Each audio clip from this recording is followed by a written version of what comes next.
বিবেক যোগ অধ্যায় 13 শ্লোক নম্বর 14। তো বলছে সর্বতঃ পাণিপাদম তৎ সর্বত অক্ষি শির মুখম সর্বতঃ শ্রুতিমত লোকে সর্বম আবৃত তিষ্ঠতি।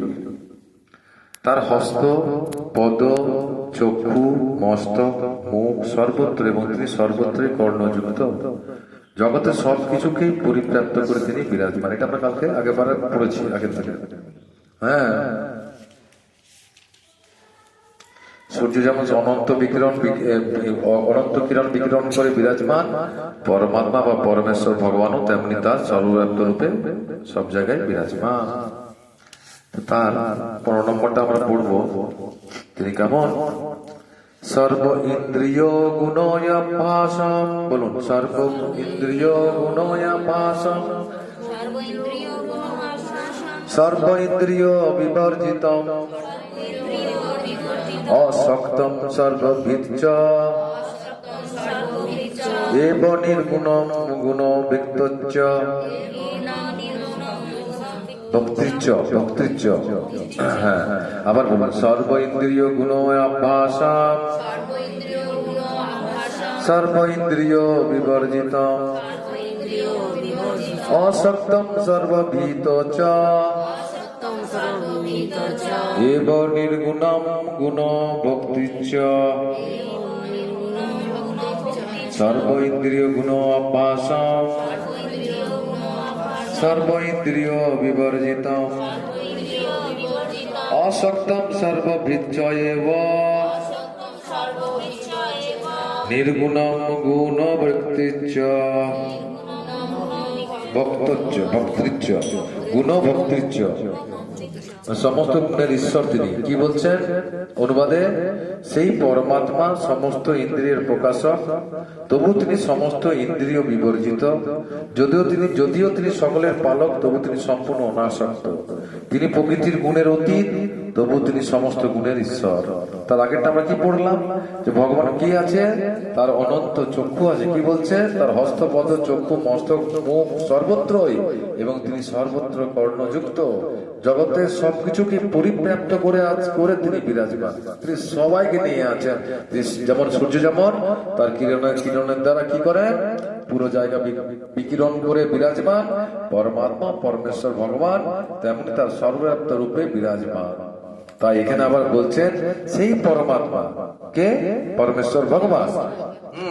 সেই পরমাত্মা সমস্ত ইন্দ্রিয়ের প্রকাশক, সমস্ত ইন্দ্রিয় তিনি প্রকাশক, তবু তিনি সমস্ত ইন্দ্রিয় বিবর্জিত। কিন্তু তিনি সেই ইন্দ্রিয় তাকে কিছু করতে পারেন। তিনি ইন্দ্রিয়ের অধীশ্বর। যদিও তিনি সকলের পালক, তবু তিনি সম্পূর্ণ অনাসক্ত। তিনি সকলকে পালন করছেন, তবু তিনি সবকিছু থেকে তিনি অনাসক্ত, আসক্ত নন তাদের প্রতি। তিনি প্রকৃতির গুণের অতীত। প্রকৃতির গুণ 3টে গুণ আছে, সত্য রজ তম, তার থেকে আসছে, কিন্তু তিনি সেই গুণের মধ্যে নয়, থাকেন না। তিনি তার সেই গুণ তাকে ধরতে পারে না, তবু তিনি সমস্ত গুণের ঈশ্বর। তবু তিনি সমস্ত গুণের ঈশ্বর। তারপর যে ভগবান কি বলছেন? পরমেশ্বর ভগবান যদিও সমস্ত জীবের সমস্ত ইন্দ্রিয়ের আধার, কিন্তু তা বলে তাদের মতো জড় ইন্দ্রিয় তার নেই। তার কি ইন্দ্রিয় আছে? চিন্ময় ইন্দ্রিয়। তার জড় ইন্দ্রিয় নেই। আমাদের জড় ইন্দ্রিয়, আমার জড় ইন্দ্রিয়ের ফলে কি হচ্ছে? আমাদের জড় ইন্দ্রিয়ের দ্বারা আমরা জড় ইন্দ্রিয় হলো কেমন জড় ইন্দ্রিয় গুলো হচ্ছে কিরকম? জড় ইন্দ্রিয় গুলো কেমন? জড় ইন্দ্রিয় গুলো হচ্ছে যেমন বাইরে আওয়াজ হচ্ছে, শুনতে পাচ্ছি, তার কানটা আমার ঠিক কি? এটা জড় ইন্দ্রিয়। চোখ, এটা মোড়ে কি হচ্ছে আমরা জানতে পাচ্ছি, দেখতে পাচ্ছি, কিন্তু ভগবান সব দেখতে পাচ্ছে, সব শুনতে পাচ্ছে, সব বুঝতে পারছে। তিনি হচ্ছেন, তার ইন্দ্রিয়গুলো কিন্তু জড় নয়। হ্যাঁ, প্রকৃতপক্ষে জীবাত্মার চিন্ময় ইন্দ্রিয় আছে, কিন্তু বদ্ধ অবস্থা তারা জড় গুণের দ্বারা আচ্ছাদিত। আমরা আমাদের যে শরীরে আত্মা আছে সেটাও কিন্তু চিন্ময়, কিন্তু কেন শুনতে পাচ্ছে না, বুঝতে পারছে না? বদ্ধ হয়ে আছে। কিভাবে আছে? বদ্ধ অবস্থায় আছে বলে তারা সেগুলো বুঝতে পারছে না, জানতে পারছে না। কিন্তু বদ্ধ অবস্থা তারা জড় গুণের দ্বারা আচ্ছাদিত। তাই জড়ের মাধ্যমে চেতন ইন্দ্রিয়ের কার্যকলাপ প্রকাশ হতে দেখা যায়। তাই জড়ের মাধ্যমে চেতন ইন্দ্রিয়ের কার্যকলাপ প্রকাশ হতে দেখা যায়। কিছু কিছু জিনিস এই জড় তো শরীরটাও জড়। হ্যাঁ, এই জড়র দ্বারাও আমরা কিছু কিছু চেতন ইন্দ্রিয়ের কার্যকলাপ আমরা দেখতে পাই। পরমেশ্বর ভগবানের ইন্দ্রগুলি এইরকম আচরিত নয়, তার ইন্দ্রগুলি অপ্রাকৃত এবং তাই তাদের বলা হয় নির্গুণ। ভগবানের ইন্দ্রগুলো কেমন? অপ্রাকৃত। আমাদের ইন্দ্রগুলো কেমন? প্রাকৃত, জড়। ভগবানের চিন্ময়, তাই তাই ওটাকে কি বলছে? তার ইন্দ্রগুলি অপ্রাকৃত এবং তাই তাদের বলা হয় কি? নির্গুণ। নির্গুণ কেন বলা হয়? তার ইন্দ্রগুলি হচ্ছে অপ্রাকৃত, তাই তাকে বলা হয় নির্গুণ। গুণ হচ্ছে প্রকৃতির ভিত্তি, কিন্তু ভগবানের ইন্দ্রগুলি জড় আবরণ থেকে মুক্ত। আমাদের হৃদয়ঙ্গম করতে হবে যে তার ইন্দ্রগুলি ঠিক আমাদের মতো নয়। আমাদের সমস্ত ইন্দ্রিয়জাত কর্মের উৎস যদিও তিনি, কিন্তু তার ইন্দ্রগুলি দিব্য ও কলুষ মুক্ত। তার ইন্দ্রগুলি কেমন? হ্যাঁ, কলুষ মুক্ত। আর কেমন? ইন্দ্রগুলি হচ্ছে কেমন? ইন্দ্রগুলি হচ্ছে দিব্য, তার ইন্দ্রগুলো দিব্য এবং কলুষ মুক্ত। সেই কথা সেদাশ্বর উপনিষদে বলা হয়েছে কি? আপানি পাদ জবানো গ্রহিতা। এই শ্লোকে খুব সুন্দরভাবে বর্ণিত হয়েছে যে পরমেশ্বর ভগবানের জড় জাগতিক কলুষযুক্ত কোনো হাত নেই, কিন্তু তবুও তার হাত আছে এবং হাত দিয়ে তিনি তার উদ্দেশ্যে উৎসর্গকৃত সমস্ত নৈবেদ্য গ্রহণ করেন। ভগবানকে যে আমরা নিবেদন করি, ভগবানকে আমরা দেখতে পাই, কিন্তু ভগবানকে যদি আমরা ভালোবেসে কিছু দিই, তাহলে সেটা ভগবান কি করে? সেটা নৈবেদ্যটা গ্রহণ করেন। তার হাত আছে। ওকে, বুঝতে পারছেন? হ্যাঁ, এটি হচ্ছে বদ্ধ জীবাত্মা পরমাত্মার মধ্যে পার্থক্য। ভগবানের জড় চক্ষু নেই, কিন্তু তার চক্ষু আছে। তা না হলে তিনি দেখতে পান কি করে? তিনি অতীত, বর্তমান, ভবিষ্যৎ সবকিছু দেখতে পান। যেমন গীতাতে বলেছেন, আগে আমরা পড়ে এসেছি, পড়িনি? গীতাতে কি বলেছেন? বেদ বেদ অহম সমতি তানি বর্তমানানি চ অর্জুন। অর্জুনকে বলছেন, কি বলছেন ভগবান? বেদ অহম সমতি তানি বর্তমানানি চ অর্জুন। বেদ মানে জানা, বেদ মানে জানা। বেদ অহম সমতি তানি বর্তমানানি চ অর্জুন ভবিষ্যানি চ ভূতানি বেদ ন কশ্চন। বলছে আমি বর্তমান, অতীত, ভবিষ্যৎ সম্বন্ধে সব জানি, কিন্তু তুমি সেটা জানো না। তাই তিনি বলছে সবকিছু দেখতে তিনি পান। তিনি সমস্ত জীবের হৃদয়ে বিরাজ করেন এবং অতীতে আমরা কি করেছি, এখন আমরা কি করছি এবং আমাদের ভবিষ্যতে কি হবে তা সবই তিনি জানেন। তিনি সব জানেন। কে? ভগবান। যিনি বসে আছেন তিনি কিন্তু সব জানেন। আমি কি হব, আমার কি হবে আর কি ছিলাম, সব ভগবান জানেন। কিন্তু আমরা জানি এই 1 সেকেন্ড পর কি হবে আমার, কি আপনাদের, আমার জানি না, কিন্তু ভগবান সব জানেন। ভগবত গীতাতে সেই কথা প্রতিপন্ন হয়েছে, তিনি সবকিছু জানেন, কিন্তু তাকে কেউ জানে না। শাস্ত্রে বলা হয়েছে ভগবানের আমাদের মতো পা নেই, কিন্তু তিনি সর্বত্র মহাশূন্যে বিচরণ করতে পারেন, কারণ তার পা অপ্রাকৃত। পক্ষান্তরে বলা যায় যে ভগবান নির্বিশেষ নন, নিরাকার নন, ব্যক্তিত্বহীন নন। তার চোখ আছে, পা আছে, হাত আছে, সবকিছুই আছে। যেহেতু আমরা ভগবানের বিভিন্নাংশ, তাই আমরাও এই সমস্ত অঙ্গগুলি অর্জন করেছি। তাহলে একটা জিনিস চিন্তা করুন, অনেকে বলে না যে ভগবানের কোনো আকার নাই, হ্যান নেই, ত্যান নেই, কত কি বলে। হ্যাঁ, ভগবানকে দেওয়া হচ্ছে, খাচ্ছে কি? হ্যাঁ, ভগবান খাচ্ছে। হ্যাঁ, ভগবান চলতে পারে। হ্যাঁ, ভগবানের হাত আছে, ভগবানের চক্ষু আছে। কারণ কি কারণে? এখানে দিচ্ছি কি কারণে, গীতা পুরো ভালো করে আমরা। হ্যাঁ, কি কারণে? কারণ ভগবানের অংশ হচ্ছে কারা? জীবাত্মা। তা আমার যদি হাত থাকে, চোখ থাকে, পা থাকে, কান থাকে, তাহলে ভগবানেরও আছে, কারণ ওরারই অংশ আমার। তাহলে আমারও হবে, যেন আমাদের সন্তান সন্ততি আমাদের মতো দেখতে অনেকটা হয় না, আমাদের মতো কান, চোখ, নাক সব কিছু তো হয়। সেই রকমই ভগবানের অংশ, তাহলে আমাদেরও যদি কান, নাক, চোখ, হাত, পা থাকে, তাহলে ভগবানেরও আছে। তাছাড়া গানে একটা বলে না, গানগুলো শুনতে ভালো লাগে, কিন্তু ওনাদেরকে যদি দেখেন না, তো ওনাদের অ্যাটিটিউড দেখলে কেমন লাগে? ভালো লাগে না। যেমন একটা গান গায় না, কোন কেহেতে ভগবান খাতে নেই, কোন কেহেতে ভগবান নাচতে নেই। খুব সুন্দর সুন্দর গাইল, তারপরে দেখবেন একটু বাইরে যেয়ে পরে কচুরি দোকানে কচুরি খাচ্ছে, যাত্রা রাতে রান্না খেয়ে দিচ্ছে। দেখেন, তাদের কিন্তু চলবে না। তাদের ওইভাবে আমাদের ওইরকম আচরণ করলে চলবে না। আমাদের আচরণ একদম নিষ্ঠার সহিত করতে হবে, তবে তো গোবিন্দ থাকবে। কারণ ভগবান কেমন? ভগবান কেমন? শুদ্ধ না অশুদ্ধ? ভগবান শুদ্ধ নয়, অশুদ্ধ নয়, উনি হচ্ছেন অতি শুদ্ধ। তা আমরা যদি অশুদ্ধ থাকি পাবো তাকে? কি পাবো? পাবো না। তাহলে আমাদের কি হতে হবে? শুদ্ধ হতে হবে। শুদ্ধ হতে গেলে কি করতে হবে? কি করে শুদ্ধ হবো? কি করে শুদ্ধ হবো? হ্যাঁ, আপনাকে নিরামিষ খেতে হবে না। আপনি খালি হরিনাম করুন, আপনি খালি নামের সাথে যুক্ত থাকুন, দুটো জিনিস খালি করুন, তাহলেই হয়ে যাবে। কি কি? একটা নাম করুন আর গুরু সেবা করুন। গুরু বৈষ্ণবের সেবা আর নামের সঙ্গে যুক্ত, বাস দুটো করুন, একদম পরিশুদ্ধ হয়ে যাবে। আর যেই শুদ্ধ হয়ে যাবে সেই কৃষ্ণ আসবে আপনার কাছে, আসবেই, কারণ মহাত্মারা বলছে। তাই কোনখানে পড়ছিলাম, হ্যাঁ, যেহেতু আমরা ভগবানের বিভিন্নাংশ, তাই আমরাও এই সমস্ত অঙ্গগুলি অর্জন করছি, কিন্তু তার হাত পা চোখ ইন্দ্রগুলি কখনো জোড়া প্রকৃতি দ্বারা কলুষিত হয় না। কিন্তু আমাদের হাত পা চোখ নাক কান এগুলো কি হয়? জোড়া প্রকৃতির সংস্পর্শে আসার ফলে কলুষিত হয়ে যায়। তার জন্য আমরা হীরাপুর ধর্মতলায় কি হচ্ছে আমরা দেখতে পাচ্ছি না, কলুষ হয়ে গেছে, কলুষযুক্ত হয়ে গেছে। হ্যাঁ, কারণ আমরা ভগবানের অনু, ভগবান কি বিভু, ভগবান বিভু, আমরা হচ্ছি অনু। আমরা অনুর জন্য আমরা এই জড় জগতে আসার ফলে কি হয়েছে? আমাদেরকে মায়াতে আকৃষ্ট করে পড়ে, মায়ার বন্ধনে আকৃষ্ট হয়ে, হ্যাঁ, আমরা আমাদের যেটা অরিজিনাল সেটা আবরণ পড়ে গেছে, তার ফলে আমরা ওইগুলো দেখতে পাচ্ছি না। তাই কি বলছে ভগবত গীতায় আরো বলা হয়েছে, যখন পরমেশ্বর ভগবান এই জড় জগতে অবতরণ করেন, তখন তিনি তার অন্তরঙ্গা শক্তির প্রভাবে তার স্বরূপে আবির্ভূত হন। কি শক্তিতে? অন্তরঙ্গা। মাতাজি তো গেছিল, ঘুমোচ্ছে,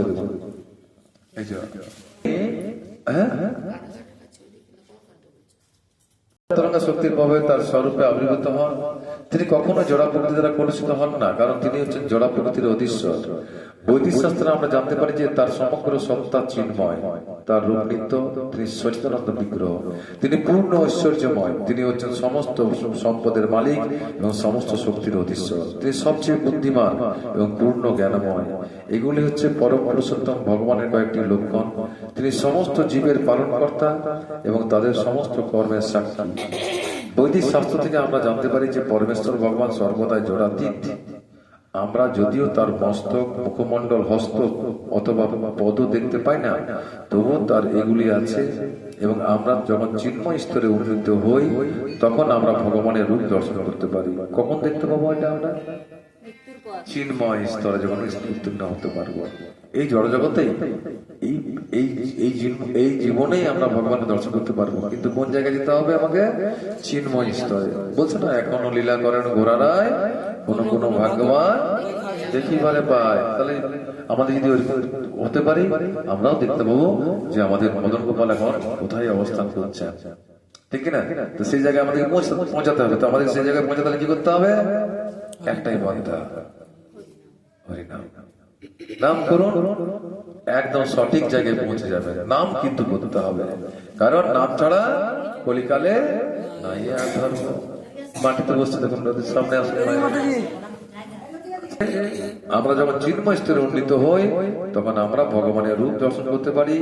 জড় জগতের সংস্পর্শে আসার ফলে যেহেতু আমাদের ইন্দ্রিয়গুলি কলুষিত হয়ে পড়েছে, তাই আমরা তার রূপ দেখতে পাই না।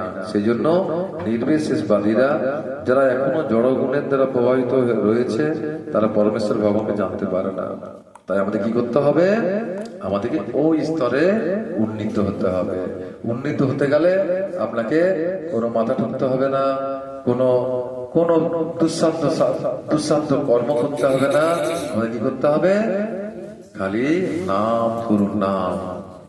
নামই আমাদের তৃষ্ণা মেটাবে, নামই আমাদেরকে ভগবত ধামে নিয়ে যাবে, নামই আমাদের যত বিপদ আপদ সম্পদ আছে সব রক্ষা করবেন। তার নাম যখন এগুলো সব করবেন, তার নাম কেন করবো না আমরা? একটু আগেই বললাম যে আমাদের দুটো জিনিস করেছিল, কি কি? একটা হচ্ছে নাম, একটা হচ্ছে গুরু বৈষ্ণবের সেবা। বাস, এগুলো করলে ভগবানকে লাভ করা যাবে। বহির অন্তচ ভূতানাম অচরম চরমেব চ সুখাত্তৎ অবিজ্ঞেয়ং দুরস্থম চ অন্তিকে চ তৎ।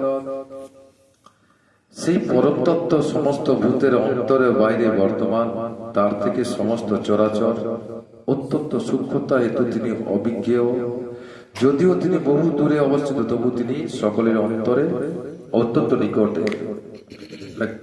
ইয়েতে আছে উপদেশামৃততা নাই,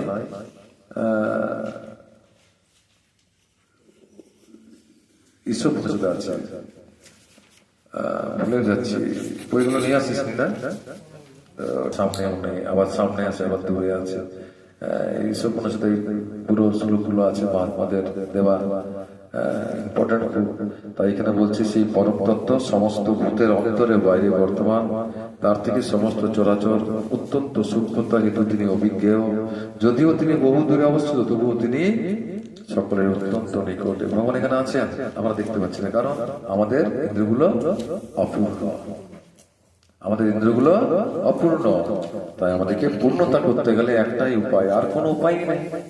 পুজো আর্চা যাই কিছু করুন, এই কলিযুগে অন্তত হবে না, কলিযুগে হবে না। তাই আমাদের কি করতে হবে? এই নামকে ধরে চলতে হবে। বৈদিক শাস্ত্র থেকে আমরা জানতে পারি যে পরমেশ্বর ভগবান নারায়ণ প্রতিটি জীবের অন্তরে বাইরে বিরাজমান।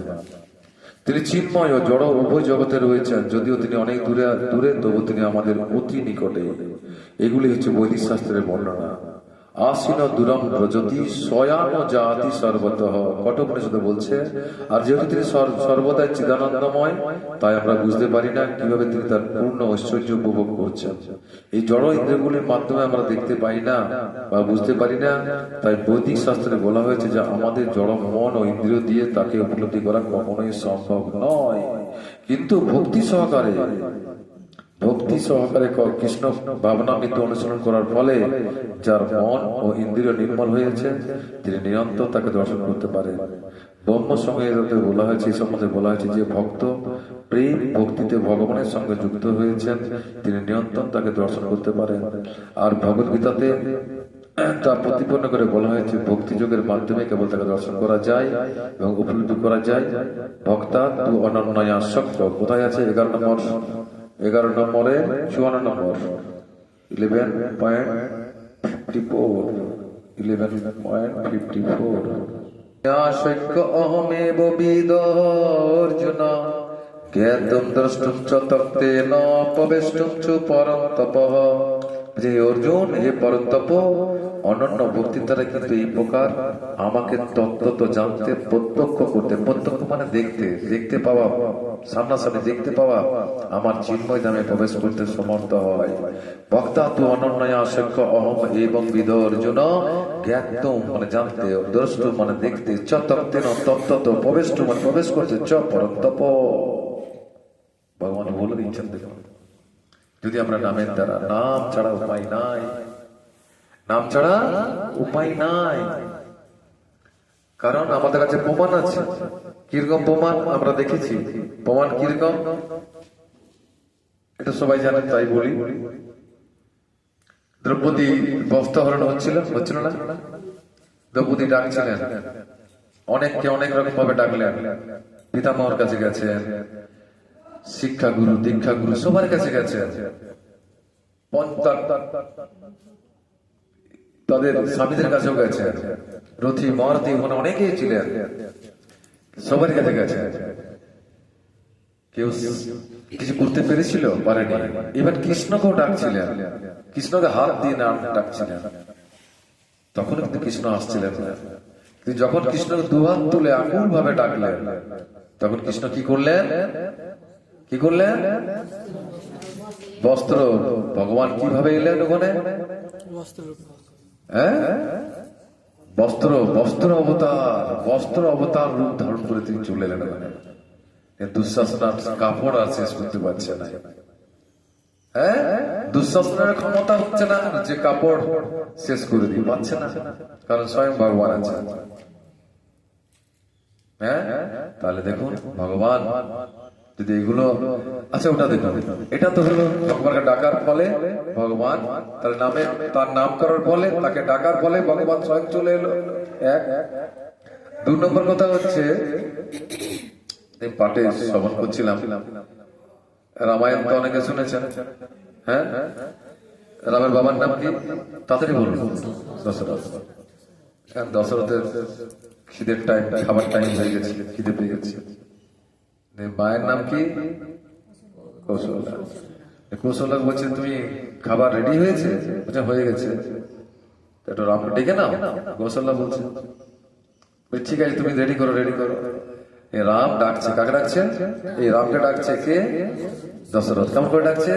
এ রাম, তাড়াতাড়ি আয়, তাড়াতাড়ি আয়, তাড়াতাড়ি আয়, খাবার দিয়ে দিচ্ছি, তাড়াতাড়ি আয়। কিন্তু রাম আসছে না, রাম আসছে না। তো কৌশল্যা বলছে, হ্যাঁ তুমি ডাকলে রামকে? বলছে অনেকবার দেখেছি, এখন খাবারটা দাও আমাকে। দেবই না, রাম নাই। বলছে আমি অনেকবার দেখেছি, বলছি তুমি ডাকো নাই ঠিক করে। তখন যখন মা কৌশল্যা ডাকছে, আয় বাবা রাম, তোর খাবার বেড়েছি। রাম গুটু গুটু গুটু গুটু চলে এসে খাবার খেতে চলে গেল। তাহলে কি এখানে কি জানতে পারছি আমরা? ভালোবাসতে, ভালোবেসে ডাকতে হয়। হ্যাঁ, ভালোবেসে তাকে ডাকতে হবে, তবে তো সে আসবে। এরা আয় তো খাবার খাবার খাবে, ও এই না খাবারটা নামিয়ে দিলেন, খাবি খা, না খাবে না খা, বাস খাবে। আর বহু লোক আছে ওনাকে দেবার। হ্যাঁ, আমরা ভক্তি ভরে ডাকি। তাই আমরা এখানে পড়লাম যে ভক্তি যোগের মাধ্যমে কেবল তাকে দর্শন করা যায় এবং উপলব্ধি করা যায়। ভক্তা তো অনন্যা সূক্ষ্ম। হ্যাঁ, তাই আমরা এই শ্লোকটাই আজকে এখানে করি, তারপরের দিন আবার আমরা করবো।